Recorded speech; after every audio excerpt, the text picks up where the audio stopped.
to express my views on father. My father is my superhero. He is always with me to support whether he is there or not. He works hard to fulfill our needs. He is the backbone and the warrior of our family. He works for our happiness.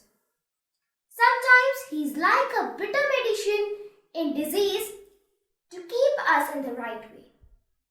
Sometimes he is rude, but at last for our welfare only. So, we should be polite, grateful, and obedient towards him. Our kind words are the best gift to him. Never ignore and disrespect him. Thank you.